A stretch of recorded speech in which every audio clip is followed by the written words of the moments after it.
Dammit Ray and I were over in Jessup one time. This happened less than 8 years ago. We were there just on a visit back to the house. Me and Dammit Ray and Little Bass Ferguson, we was at the drugstore drinking a Coke and talking to some old folks and old friends of ours, and this pretty little thing came in. She was one of the prettiest little girls you have ever seen in your life. Little tiny thing. She was a grown lady, but she was a little tiny thing. And she went right back to see old man O.T. Cooper. And old man Cooper had owned that drugstore as long as anybody can remember. We was at the fountain, and we was sitting there. We heard the whole thing. She marched back there, and she said she wanted some kind of neat or nair or some of this hair-removing stuff.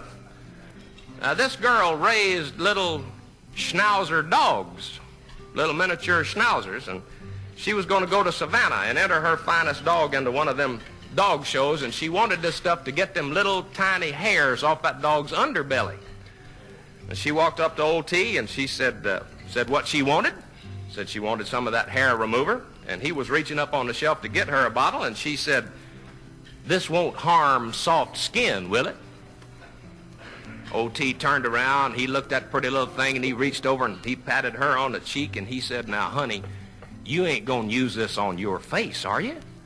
And she kind of ducked her head, and she said, "No, sir, I'm gonna use it on my schnauzer." Said, "It won't harm skin, will it?" And he said, "You gonna use it on your what?" He said, "I'm gonna use it on my schnauzer."